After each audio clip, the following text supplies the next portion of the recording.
I did my first Open at Royal Birkdale in 1961, and that was amazing. That was one that Arnold Palmer won. I remember that because I'd never seen anyone as exciting as Arnold Palmer play. He was the first really exciting player I ever saw. And then later came Seve Ballesteros, was dashing and exciting. And in between that you had Jack Nicklaus, who was like a giant tank going forward, a sort of irrepressible strength and so on. But he didn't have that, in my eyes, he didn't have that little magic. He was irrepressible, but he just bulldozed everything. And then, of course, it went along, and there was Greg Norman was wonderful, and Ernie Els, and then all these people from overseas, and then suddenly Tiger Woods arrived. And did you talk about Arnold Palmer, one of the key drivers in popularity of golf in that era? Well, he came at the right time. Exciting era to start your broadcast. Well, he was an exciting player, and he smoked, you see. There was a period in life when smoking was very glamorous. People, oh, good God, how you could... Oh, But every film ever made, if there were 8 people in the shot, 6 of them were smoking. The most glamorous women in the world all smoked, and usually had a kiss while the smoke came out the side of that. And people said, oh, good God, how could you do that? But that's how it was.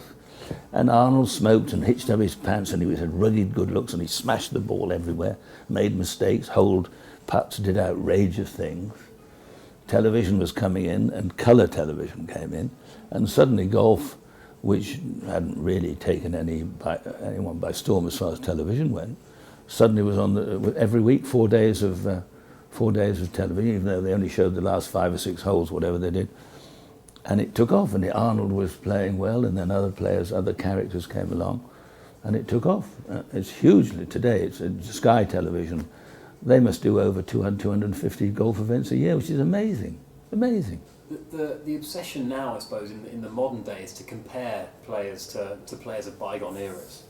When Jack Nicklaus came along and started accumulating all these majors, I suppose there wasn't this fascination with majors back then, I guess. Oh, there was. Well, no, there was, you see. That's where a lot of people say, oh, it wasn't like that in my day, it wasn't like that in my day. Things were different. But Jack Nicklaus was, he was a huge, Arnold Palmer came and he was a huge star. Then Nicklaus came and knocked him off his pedestal a bit. And people started watching that and following these other players. But people say to me, well, when did you play your first Ryder Cup? And I said, well, 1953. Well, how many people, what? I said, well, they were around Wentworth, which was a narrow tree-lined course, west side of London. And I said there must be 8, maybe 9, 10,000 people. Oh, is that all? Probably had 30 or 40,000 now. But that's, motor cars when Fangio and Sterling Moss were winning all the ground, but they only did 120 miles an hour or whatever. And if you had an accident, they were using proper petrol, the car burst into flames and they died. Now, it's all vastly different. So you can't compare. People say, how do you think they'd have got on? How do you think Nicklaus would have gone? But if they were here today, you can't expect them to come and have the equipment they had then. Just imagine if you bring the Sterling Moss and Fangio and you're up against today's racing car. Well, there's no game, there's no contest. And your athletes of the 1930s, Jesse Owens, when he won you 4 or 5 gold medals.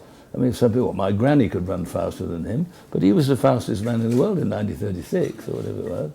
So comparing then and now is ridiculous. You can't do it really, but if you take a person like Nicklaus and Palmer and Player and Casper and Bob Charles and all of it, now with their mentality and skill with modern equipment, they would just be themselves. I think.